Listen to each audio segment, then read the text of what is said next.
tout quitter, quitter son job, quitter sa vie d'avant pour devenir photographe professionnel et vivre de la photo, vendre des photos, faire du mariage, devenir photojournaliste, photographe, reporter, voire même de guerre. Ça, c'est quelque chose qui fait rêver énormément de gens qui s'ennuient dans le boulot qu'ils ont aujourd'hui. Peut-être qu'ils sont salariés, peut-être que c'est votre cas aujourd'hui, vous êtes salarié dans une boîte et vous savez faire des images, vous faites des trucs corrects et vous rêvez de vivre de cette passion. C'est pas quelque chose qui est impossible, c'est quelque chose qui est quand même pas facile. Ça, il faut pas se leurrer. Et du coup, j'ai écrit un article sur le blog Destination Reportage pour donner un peu toutes les étapes qu'il faut passer pour devenir photographe professionnel. Et je voulais faire un épisode du podcast pour en parler en détail. En fait, je me suis rendu compte que, à force de faire des formations en ligne, la masterclass Photographe Pro 2.0, les ateliers, etc., mais aussi des formations en présentiel. De temps en temps, je vais à Paris pour faire des workshops de 2 jours. Là, je suis en train de travailler sur un format de 3 jours. On va rajouter aussi de la partie prise de vue, en plus de la partie marketing et stratégique pour vendre vos photos. Bah, à force de voir tous ces gens qui, au final, commencent à être très nombreux, puisqu'on approche du millier, je me rends compte qu'il y a toujours des questions qui reviennent très régulièrement et des problématiques qui sont liées surtout aux gens qui ont un peu du mal à se lancer. Et ça valait le coup de les noter, de faire un peu le point sur tout ça, parce que même quand on s'est lancé il y a plusieurs mois, plusieurs années, il y a certaines des étapes que je liste qu'on ne fait pas correctement. Et là, vous allez comprendre ça dans la suite de cet épisode. Donc, cet article et ce podcast, donc maintenant là, il est très important parce que je vais vous partager concrètement toutes les étapes qu'il faut suivre. Il y en a 10, il y en a peut-être plus dans les faits, moi j'en ai listé 10, que je trouve vraiment absolument incontournables, absolument indispensables si vous voulez vous développer en tant que photographe professionnel. D'ailleurs, ça peut marcher aussi pour quelqu'un qui veut être vidéaste, qui peut être créatif tout simplement, qui veut vivre de sa passion à travers un art, que ce soit là pour le cas aujourd'hui de la photographie ou autre chose. Donc c'est un peu, je l'ai pensé un peu comme un mode d'emploi où il faut suivre les étapes, étape par étape, tout simplement. Par contre, je tiens à le rappeler encore une fois, je l'ai dit au tout début de l'épisode, c'est pas fait pour tout le monde. Je vends pas du rêve, je vais pas vous dire qu'en suivant ces 10 étapes, vous allez devenir photographe pro et en vivre tout de suite. Alors, devenir photographe professionnel en plus, c'est absolument simple. Je veux dire, ça a rien de compliqué de devenir photographe professionnel. Il suffit juste de trouver, de choisir un statut, artisan, auteur ou photojournaliste. Quand on veut être photojournaliste, il n'y a rien à faire. C'est-à-dire qu'il n'y a même pas besoin de statut à monter, il faut même pas contacter les impôts en amont, il n'y a pas de formulaire à remplir, il n'y a pas de numéro SIRET à avoir.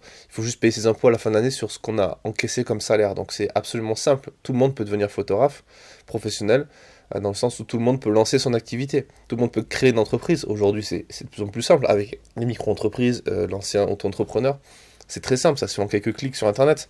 Mais par contre, de durer dans le temps, de gagner assez de chiffre d'affaires pour vivre et faire vivre sa famille, ça c'est bien entendu autre chose. Et ça demandera énormément d'efforts et beaucoup de patience, de sacrifice. Et ça se fait pas bien entendu en 2 jours. Alors la première étape, celle qu'on oublie souvent quand on parle de marketing en photographie, malheureusement, et les commentaires un peu haineux sur Facebook et tout sont là pour me le rappeler aussi, et me rappeler que j'oublie de le mentionner un peu trop souvent, c'est bien entendu de savoir faire des photos. Un photographe professionnel, ce n'est pas un photographe qui est un excellent photographe techniquement, mais c'est un photographe qui sait faire de la photo techniquement. C'est-à-dire qu'il faut savoir utiliser son appareil photo.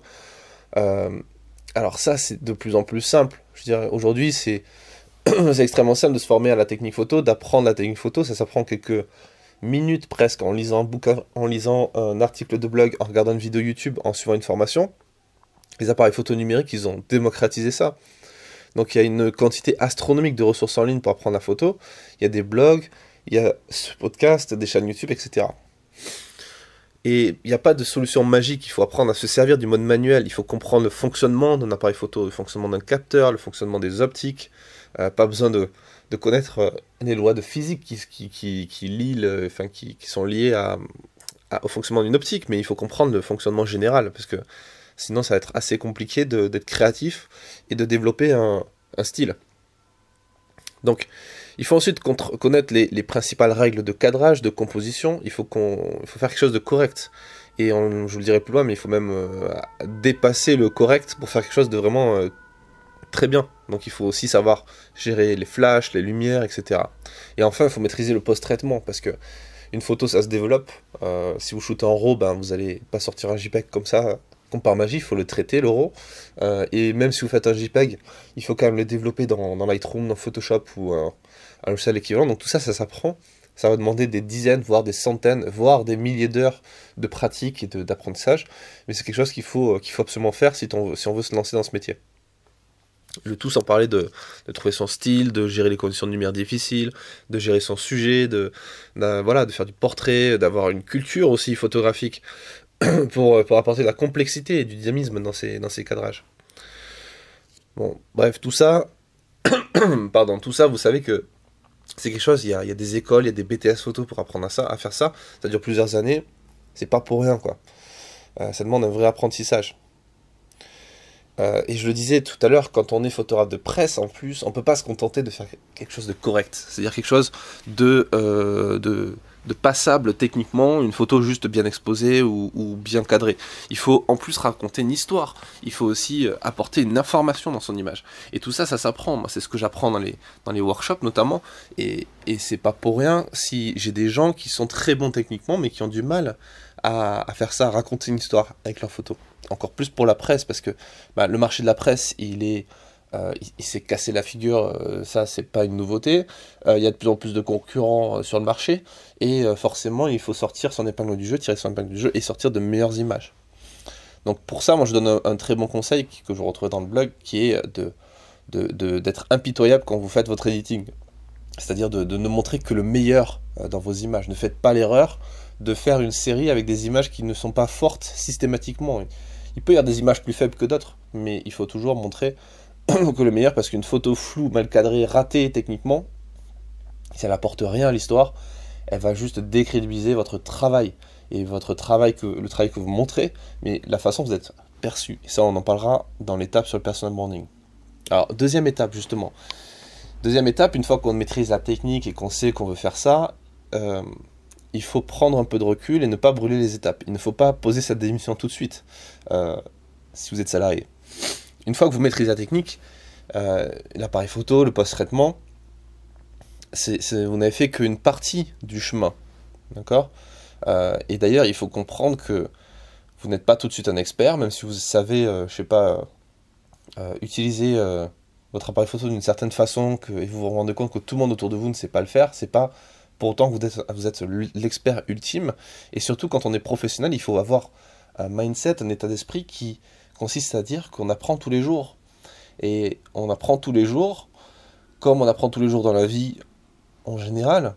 Il faut pas se lancer sans filet de sécurité, sans réfléchir, et sans se dire que on va continuer à apprendre et qu'on va continuer surtout à faire des erreurs. Parce que vous allez faire des erreurs, et c'est logique. Moi, je continue de faire plein d'erreurs tout le temps, et tant mieux au final. Parce que c'est en faisant des erreurs qu'on apprend, c'est en faisant des erreurs qu'on progresse, c'est en faisant des erreurs qu'on sait ce qui ne va pas, et comment on peut rendre les choses perfectibles. L'autre raison pour laquelle il ne faut pas poser sa démission tout de suite et changer de vie radicalement comme ça du jour au lendemain, même si c'est bien de prendre des décisions rapides et de switcher, d'être capable comme ça de switcher, c'est que photographe professionnel, c'est un marathon. C'est un truc qui... L'idée, c'est qu'on dure dans le temps. C'est pas un sprint, c'est une course de fond, en fait. Il faut avoir des ressources. Il faut être déjà en bonne santé physiquement, parce que ça va demander un peu de sport, surtout si vous faites le métier de photographe de mariage ou reporter, plus largement. Il faut avoir aussi de l'argent de côté. Il faut avoir une trésorerie, parce qu'il va falloir faire des investissements qui seront parfois assez lourds. Il va falloir acheter du matos qui va coûter plusieurs milliers d'euros, voire plusieurs dizaines de milliers d'euros. Vous allez avoir des frais en fonction des reportages. Voilà. Et en plus, vous n'êtes pas sûr d'avoir un revenu fixe les 3-4 prochains mois ou 3-4 prochaines années. Donc, profitez d'être salarié, profitez d'avoir ce revenu qui arrive tous les mois sans trop d'efforts en quelque sorte, pour voir venir et pour mettre de l'argent de côté. Quitte à quitter votre emploi, ne faites pas en posant une démission. Faites ce qu'on appelle les ruptures conventionnelles. En France, ça permet d'obtenir son chômage. Donc pendant plusieurs mois, voire 2 ans, vous allez obtenir un revenu tous les mois sans rien faire. juste en travaillant sur votre business de la photo. Donc ça c'est possible et je vous conseille de le faire. C'est la plupart des photographes qui ont lancé leur activité sont passés par cette étape en touchant du chômage, en se donnant une deadline, en se disant ok, dans un an ou deux il faut que je vive vraiment de cette activité. Que vous arrivez ou que vous n'y arrivez pas, vous avez plus de chances d'y arriver si vous faites ça. Ça c'est évident. Après il faut comprendre que ça se fait pas en 2 jours, qu'il va falloir être patient et donc du coup avoir cet argent de côté pour pouvoir investir et tenir le temps que ça fonctionne. Étape 3, choisir son terrain de jeu. Alors, vous me connaissez à force, vous voyez que moi j'aime bien faire ces analogies avec le jeu. Pour moi, c'est le photojournalisme et la photographie en général, c'est un peu une partie de poker. C'est-à-dire qu'on met de l'argent dans le pot, on met de l'argent au milieu, on fait des paris, on teste des trucs, on joue quoi. Et des fois ça marche, des fois ça marche pas. Et le but du jeu, c'est de continuer à jouer et rester à la table, avoir encore des cartes dans la main et continuer à jouer. Alors voilà, ceux qui aiment bien le poker, ils comprendront l'analogie. Euh, et quand on veut jouer à un jeu, n'importe lequel, la première des choses, c'est de connaître les règles du jeu. D'accord? Si on ne connaît pas les règles du jeu, ça sert à rien, autant ne pas jouer. Et en photographie, c'est pareil. Dans le business de la photographie, c'est pareil. Il faut apprendre les règles du jeu, comprendre son environnement. Et ça, c'est un truc que la plupart des gens font de façon bâclée.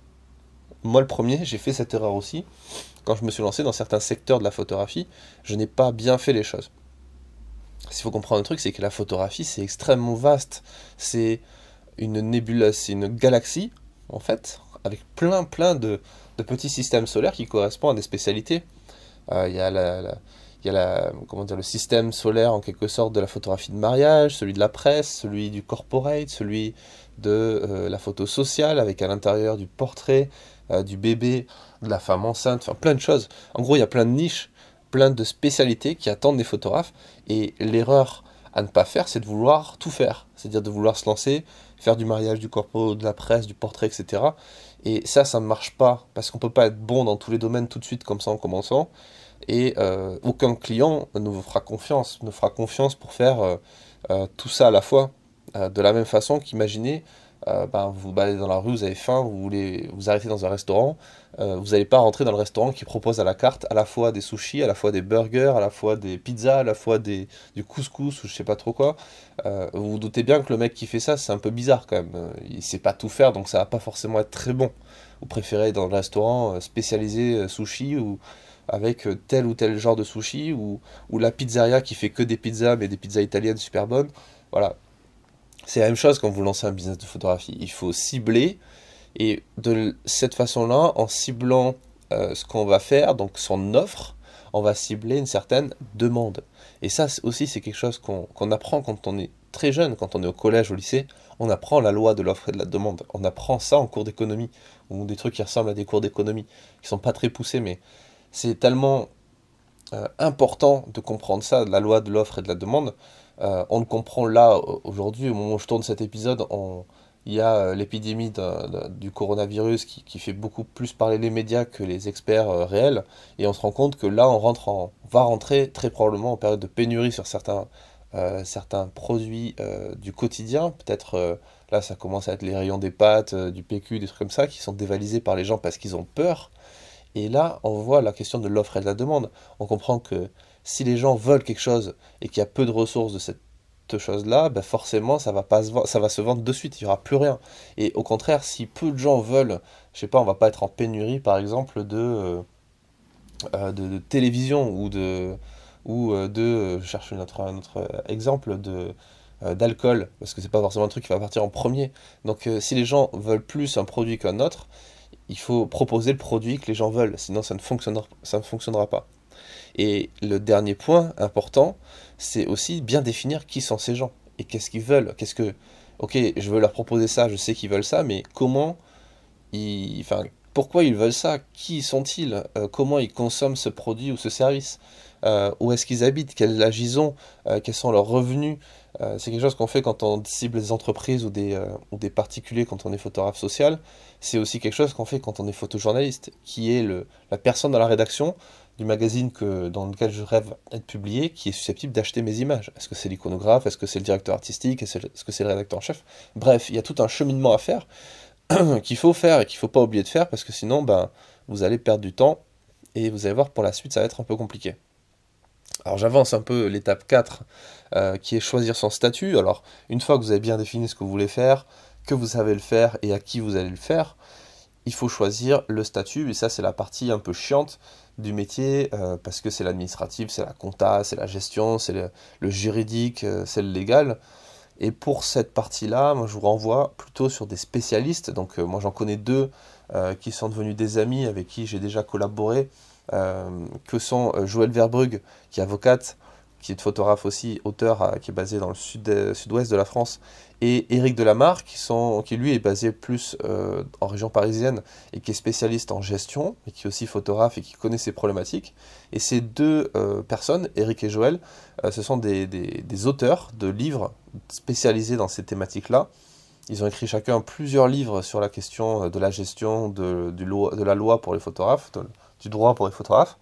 Et je vous renvoie vers ces bouquins parce que vous trouverez les liens en description dans l'article qui explique comment devenir photographe professionnel avec tous les liens, et aussi des podcasts. Je vous renvoie vers les précédents podcasts que j'ai fait avec Eric et avec Joël. Eric, c'était le numéro 63, où on parlait de bien gérer son activité de professionnel. C'est un podcast assez long puisqu'il dure quasiment 2 heures. Et un autre podcast d'1 heure avec Joël qui est le numéro 67, et dans lequel on parle de droit pour les photographes et répond à beaucoup de questions. Vous avez aussi sur la chaîne YouTube une vidéo que j'ai fait avec Joël il y a assez longtemps, il y a quelques années maintenant, dans laquelle elle parle des statuts juridiques pour les photographes, des statuts à choisir, artisans, auteurs ou photojournalistes. Et ensemble, on a fait une formation d'ailleurs sur cette partie-là. Enfin, elle a fait la première partie de cette formation où elle explique les types de droits, enfin les types de statuts et tout ce que ça implique pour le photographe. Étape 5, devenir un expert de sa thématique. Alors une fois que vous êtes lancé, vous avez, comme je l'ai dit, vous n'avez pas fini d'apprendre, hein, c'est pas encore terminé. Vous allez devoir, vous avez une formation continue en quelque sorte, autre que la technique photo, parce que de la même façon on progresse toujours en business, on progresse toujours en technique photo. Cette formation continue va concerner votre environnement et votre marché.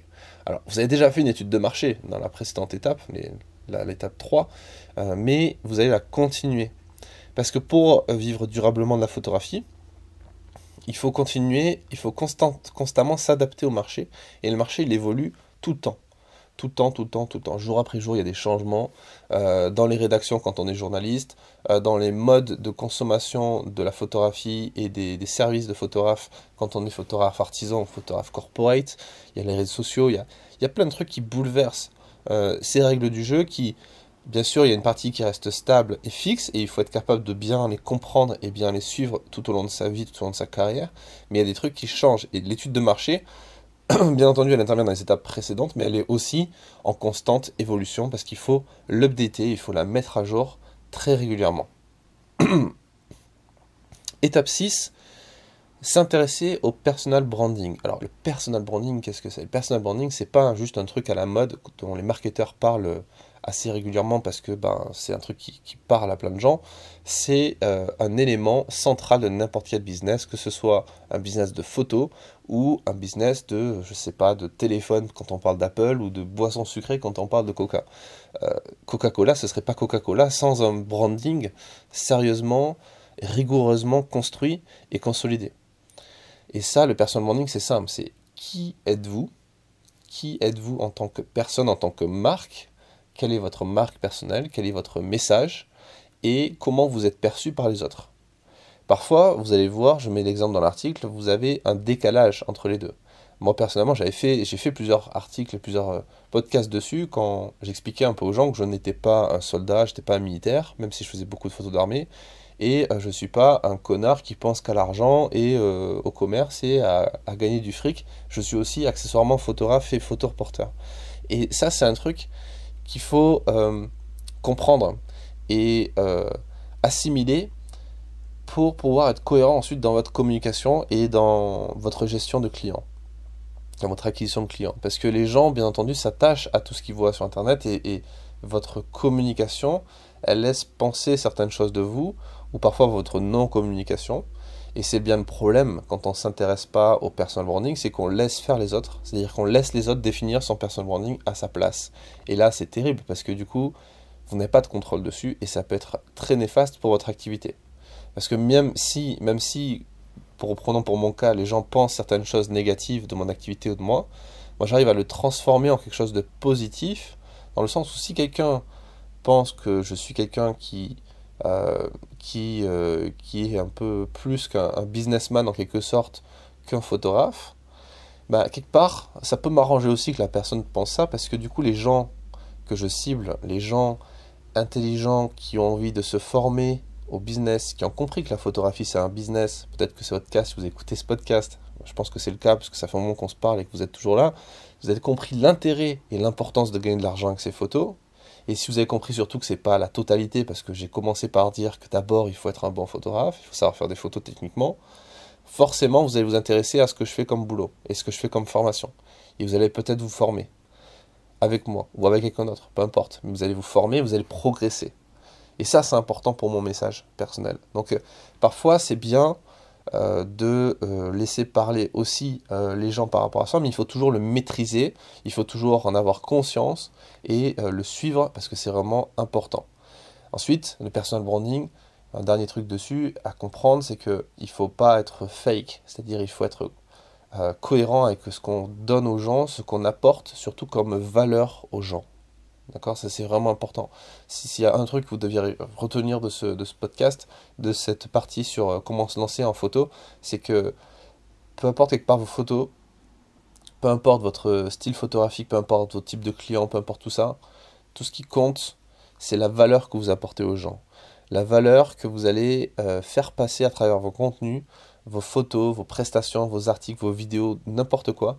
Et à quel point ça va transformer les gens, à quel point ça va leur apporter quelque chose de bien et de positif dans leur vie, personnelle ou professionnelle. Et c'est ça qui compte, et votre personal branding, il faut le construire par rapport à ça. Étape 7, investir en matériel, pardon, et en savoir surtout. Parce que investir en matos, c'est cool. Investir en compétences pour utiliser bien ce matos, l'utiliser correctement, c'est encore mieux. Alors, mais bien entendu, il faut quand même parler du matos. Parce que même si c'est pas parce que vous aurez le dernier appareil photo qui vient de sortir, genre le D6 de Nikon au moment où je tourne cet épisode, ou le DX Mark je sais pas combien pour Canon, etc., etc., c'est pas parce que vous n'avez pas ce matos, parce que vous avez pas un grand studio photo en plein centre de Paris que vous n'allez pas réussir à vivre de la photo, que vous allez être un photographe fauché toute votre vie. Euh, non, c'est pas ça qui fait de vous même d'ailleurs un bon photographe. Aujourd'hui, on a accès à du matériel de très bonne qualité pour pas très cher, mais il est évident quand même, il faut le souligner, que si vous n'avez pas du matériel de qualité, si vous n'allez pas investir dans du matos pour faire vos images, vous allez progresser beaucoup moins lentement que n'importe quel autre photographe. Moi par exemple, j'ai fait cette erreur. Alors, je l'ai fait, je ne l'ai pas fait en même temps. C'est-à-dire que quand je me suis lancé dans la photographie, le premier truc que j'ai fait, c'est que j'ai fait un crédit étudiant pour acheter du matos. Par la suite, mes parents m'ont un peu aidé pour l'achat de certains matériels qui m'ont aidé à être en complément dans ce que je faisais. Mais au tout début, ce que j'ai fait, c'est que j'ai pris un crédit étudiant de 15 000 euros, je crois, de mémoire, ce qui m'a permis de payer pas mal de choses, notamment mon loyer, des trucs comme ça, mais aussi et surtout du matos photo. Et j'ai acheté du matos d'occasion, mais du matos très cher, puisque c'était du matos à plusieurs milliers d'euros à chaque fois, et c'est ça qui m'a permis de pouvoir déjà répondre à la demande, c'est-à-dire faire du boulot, faire des photos tout simplement avec du bon matériel. C'est un peu comme si vous voulez apprendre à, à piloter une voiture de course et que vous avez juste une 2 chevaux, quoi. Ça va être un peu compliqué d'apprendre les sensations de vitesse et trucs comme ça avec une voiture qui avance pas trop. Moi j'ai fait le choix d'investir, mais par contre j'ai fait l'erreur de pas assez investir. C'est-à-dire que j'aurais pu acheter des choses qui m'auraient été encore plus utiles, par exemple un flash. J'ai attendu de me planter pendant des boulots pour des agences avant de faire ça. Des zooms de très bonne qualité qui ouvraient beaucoup. Ça, j'aurais pu avoir de meilleures photos grâce à ça. Voilà, donc c'est bien d'investir, de se lancer, mais il faut aller encore plus loin, il faut vraiment investir dans le meilleur. Donc si ça vous intéresse, il y a un article sur le blog qui s'appelle Destination Reportage, c'est destination-reportage.com/voyage-sac-cabine, dans lequel je vous mettrai le lien dans la description, dans lequel vous avez accès à tout le contenu de mon sac, surtout quand je pars en voyage, donc 99% du temps, on va dire, de mes grands reportages, et vous verrez tout ce que j'utilise, et ça demande pas mal d'investissement d'acheter tout ça, mais encore que moi je suis assez minimaliste dans ce que je prends comme matériel, donc j'ai peu de matériel. Il est certes un peu plus coûteux que le reste du matériel parce que c'est le meilleur sur le marché, mais j'en ai pas beaucoup parce que je veux pas envie d'en transporter beaucoup tout simplement. Donc l'un dans l'autre, vous pouvez vous y retrouver. Alors étape 8, mettre en place une stratégie d'acquisition de clients. Donc si vous avez lu mon livre Photographe Stratège ou que vous connaissez mon blog du même nom, vous savez que j'adore ce mot. Pour moi, la stratégie, c'est la clé de toute réussite. C'est quelque chose qui s'est confirmé dans l'histoire. On parle de grands stratèges dès la Grèce antique, et puis après on parle de stratèges militaires, donc les Napoléon, les De Gaulle, etc., qui sont des stratèges, qui sont des grands personnages de l'histoire. D'ailleurs, bien souvent, les grands personnages de l'histoire sont liés à l'actualité militaire, à l'activité militaire, les guerres, les conflits, etc.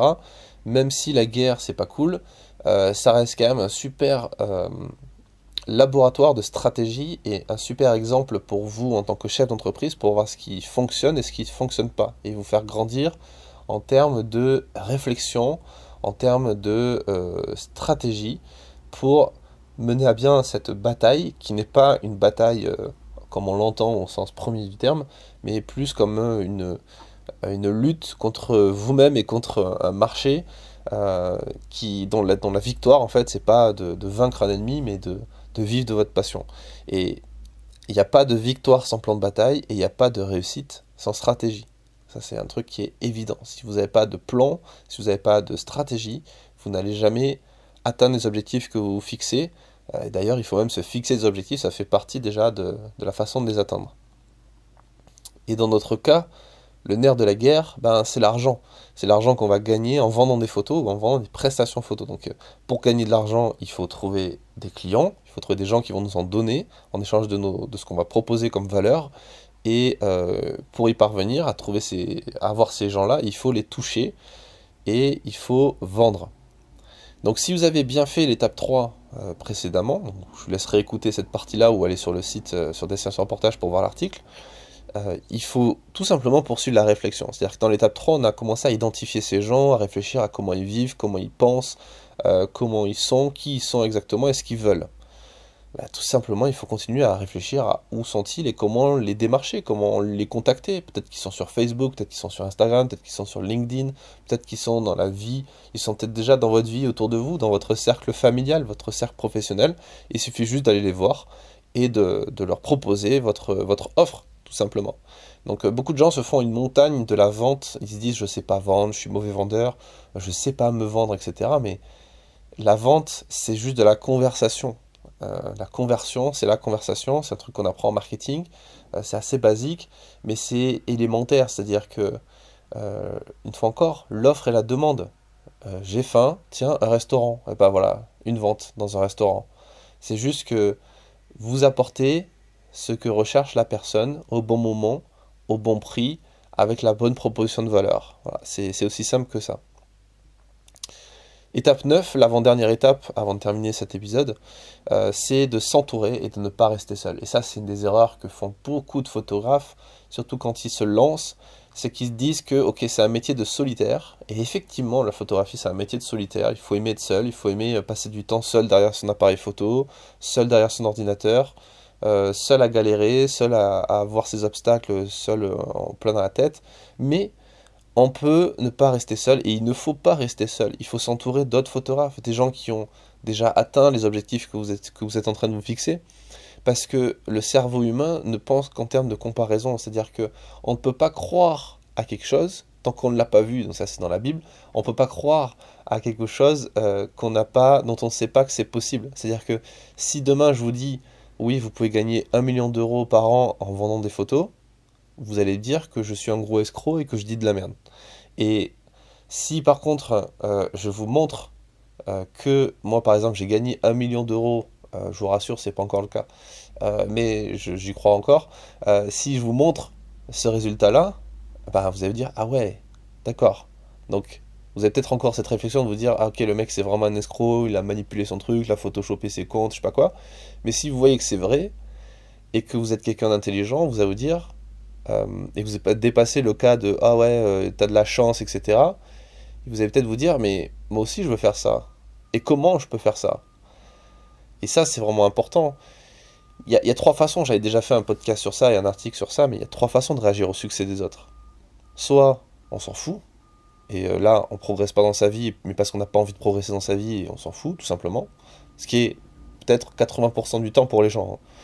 Soit on est aigri, on est rageux, on va dire que cette personne a eu de la chance, que de toute façon elle mérite pas, que c'est pas juste, etc. Et on va s'apitoyer sur son sort, ce qui est aussi une grosse partie des cas, peut-être qu'on dirait 70 et 29% du cas, des cas.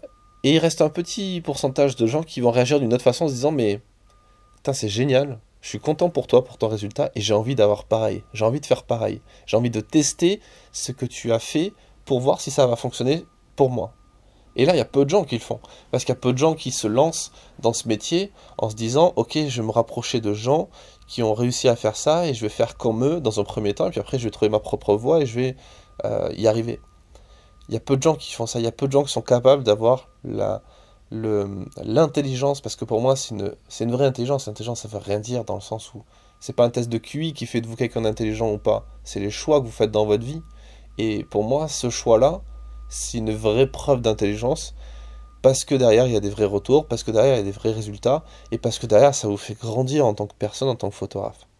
Donc entourez-vous, il y a plein de trucs à faire, il y a des séminaires, des salons, des conférences, des événements, des apéros, on boit beaucoup dans ce métier quand même, des festivals où il y a encore plus d'apéros à l'intérieur, et il y a aussi des collectifs. Moi j'ai créé un collectif, ça s'appelle le collectif DR, dans lequel on est aujourd'hui plusieurs dizaines de photographes qui ont ce même état d'esprit, et c'est génial quand on parle ensemble, quand on fait des projets ensemble, quand on diffuse notre travail ensemble, il y a des retours pour les gens, et ça c'est cool. Et il n'y a pas que des collectifs, il y a aussi des agences, il y a aussi des groupements informels, des associations, des clubs, etc. Donc aller dans des structures comme ça, rencontrer des gens, ne serait-ce que pour grandir personnellement, et vous appuyer sur l'expérience et les expériences et les études de cas des autres. Et enfin, dernière étape, qui est peut-être la plus importante de toutes, une fois qu'on a fait ça, et qui permettra de changer votre vie, mais vraiment sur le long terme, c'est de ne jamais abandonner. Et vous allez me dire, c'est facile, mais oui, c'est facile en fait, de ne jamais abandonner, parce que c'est juste une question de volonté. Euh, Tous les gens qui échouent, et tous les photographes qui échouent, ce sont juste des photographes qui ont décidé d'échouer, qui ont décidé d'abandonner. On fait tous face à des obstacles, on se prend tous des trucs dans la figure, on se prend tous des claques dans la gueule, on a tous des échecs, on a tous on se fait trahir, on perd des paris, on perd de l'argent, on se fait avoir. Mais la différence entre ceux qui réussissent et ceux qui échouent, enfin, pour de bon, qui arrêtent, qui abandonnent, c'est ceux qui ne se relèvent pas et ceux qui ne continuent pas. C'est ceux qui décident d'arrêter la partie, alors que, ben, ils sont certes à terre, mais on n'est jamais littéralement, on n'est jamais vraiment à terre. Il y a plein d'histoires, il y a plein d'expériences, quand on regarde l'histoire, encore une fois, de gens qui se sont retrouvés à terre, mais littéralement à terre.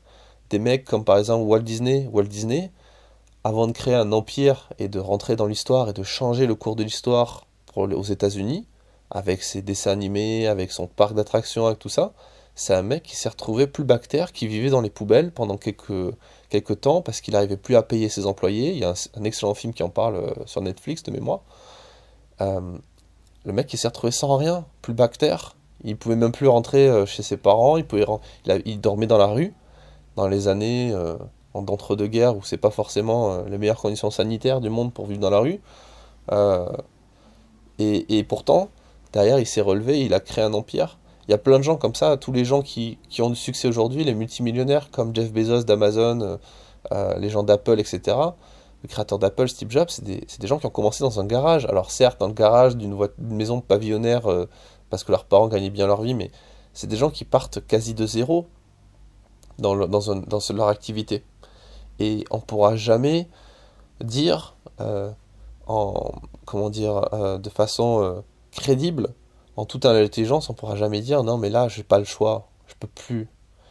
Si par exemple votre activité elle marche pas bien, qu'en gros les étapes que je vous ai données elles ne fonctionnent pas, déjà c'est parce qu'elles sont pas forcément bien mises en place. Si vous avez le bon produit, vous savez faire des bonnes photos, que vous ciblez les bonnes personnes, peu importe le marché, l'état du marché, aujourd'hui le marché de la presse on dit qu'il est mort. Mais il n'y a rien de plus faux. Je veux dire, aujourd'hui, moi j'arrive à gagner une grosse partie de mon chiffre d'affaires grâce au reportage pour la presse, pour les magazines, et je suis loin d'être le seul, parce que j'ai su m'entourer de gens qui le font, et j'arrête d'écouter les gens qui se plaignent, qui pleurent sur leur sort en disant ouais, j'arrive pas à vendre mes photos, la presse est morte, ils prennent plus de photos, mais ok, pense ça, mais moi j'ai pas envie que tu me pollues avec tes pensées. Je préfère parler à des gens qui arrivent à vivre de la presse et qui vendent des reportages parce que eux me font grandir. C'est égoïste de penser comme ça, mais c'est nécessaire au final. Sinon, vous allez juste vous plaindre comme les autres et vous allez devenir aussi médiocre que les gens qui restent médiocres et qui veulent rester médiocres. Et encore une fois, c'est pas un jugement de valeur. Si vous avez envie d'être médiocre, bah, libre à vous de le faire. Moi, j'ai pas envie personnellement. Je pense que si vous écoutez cet épisode-là encore, c'est que vous n'avez pas envie non plus. Donc, entourez-vous des bonnes personnes, n'abandonnez pas, parce que ce sont juste vos actions. On est tous responsables de nos actions, de nos choix, de nos échecs. Et quand on pense en termes positifs pour un échec, c'est-à-dire qu'on voit les choses, on voit le verre à moitié plein et pas à moitié vide, qu'on a envie d'échouer parce qu'on se dit quand je vais échouer, je vais apprendre des choses, ben là on change d'état d'esprit, on change de mindset, et on ouvre son esprit, tout simplement déjà, et on progresse, forcément. C'est évident, parce que entre quelqu'un qui arrête, qui abandonne et quelqu'un qui réfléchit de cette façon, en cherchant pourquoi ça n'a pas marché, en acceptant l'échec et en progressant, bah, la différence elle est évidente quoi. Elle est évidente. Je ne vais pas vous faire de dessin. Et on est tous responsables de ses propres choix, de ses propres échecs. C'est notre faute si ça ne marche pas. C'est pas la faute des autres. C'est pas la faute d'un marché. C'est pas la faute d'un iconographe. C'est notre faute. On est responsable de nos propres problèmes. Et personne ne viendra nous aider. Il peut y avoir des gens qui viennent nous aider parce qu'on s'est entouré des bonnes personnes et on va être aidé. On a une famille, c'est rassurant, ils vont nous aider, etc. Mais personne n'a d'intérêt à nous aider et il faut arrêter d'essayer de rejeter tout le temps sur les autres et de penser que les autres vont venir nous aider, nous donner une pièce, etc. C'est à nous de nous sortir de cette situation de merde à ce moment-là. C'est à nous de le faire. Et c'est à nous de reprendre les choses en main et surtout de regarder ce qui n'a pas fonctionné. Et si aujourd'hui ça ne fonctionne pas pour vous en termes de photos, en termes de vente de photos, réécoutez cet épisode parce que dedans, il y a les clés. J'ai pas la prétention de dire que je sais tout sur tout et que ce que je dis est la vérité ultime. Mais ce que je vous ai dit là, pendant cet épisode qui a duré déjà un petit moment maintenant, et dans l'article que j'ai écrit, que vous retrouverez en lien, et de façon générale dans toutes les formations que je donne des clés qui marchent pour moi, que j'ai pas inventé. C'est pas un bouquin théorique que j'ai récupéré à la bibliothèque et que je vous lis. C'est quelque chose que j'ai expérimenté, qui a fonctionné. Il y a des choses qui n'ont pas fonctionné, et j'en parle aussi, parce que ça vous évite de faire les mêmes erreurs que moi, je vous fais gagner du temps et de l'argent, beaucoup même, et qui a marché pour les autres. Donc faites ce travail qui, ne serait-ce d'ouvrir son esprit, de se dire, ok, qu'est-ce qui ne fonctionne pas, objectivement, et comment je peux faire pour que ça fonctionne. Et vous allez voir que tout ce que je vous ai dit précédemment, ça va vous aider. Et ça va vous aider, mais énormément, parce que moi, c'est des conseils que j'aurais vraiment voulu avoir. C'est pour ça que j'ai écrit cet article, c'est parce que c'est l'article que j'aurais vraiment voulu avoir il y a une dizaine d'années quand j'ai commencé la photo, pour éviter de faire toutes ces erreurs qui m'ont coûté du temps, de l'argent, des relations, plein de choses. Donc voilà. N'abandonnez pas, je vais terminer ce podcast sur ça avant que ça soit beaucoup trop long, et je vous dis à très vite dans un prochain épisode.